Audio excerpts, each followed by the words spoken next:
Mga ka-A to Z, na-miss nyo ba ang La Mesa Eco Park? Abay, good news dahil simula Sabado, June 29, magbubukas na muli ang Forest Park. Arat na't maki-nature trip sa balitang A to Z ni Lane Garcia. Kung eco-friendly date at swak budget gala ang hanap nyo, abay siguradong sagot kayo ng mas pinaganda na La Mesa Eco Park.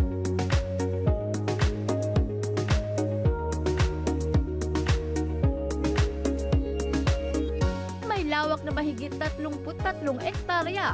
Perfect place ito para sa mga mahilig magmuni-muni at magbalik sa kalikasan. Pero kung action naman ang hanap nyo, may bagong activities rin dito.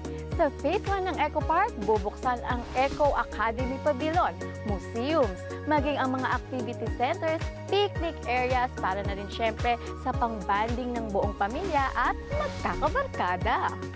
Tampok naman sa museum ang mahigit 250 species na flora and fauna na pawang nakatira at kabahagi ng Eco Park. At kapag sinuwerte, pwede mo silang personal na makita tulad na lang ng squirrel na ito. Ito yung area na kung saan papasok talaga yung forest area.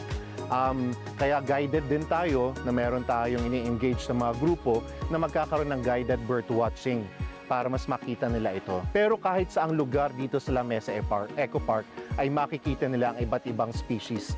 Bukod sa enjoyment ng park visitors, layo ng Eco Park na pataasin ang kamalayan ng publiko para sa kahalagahan ng kalikasan.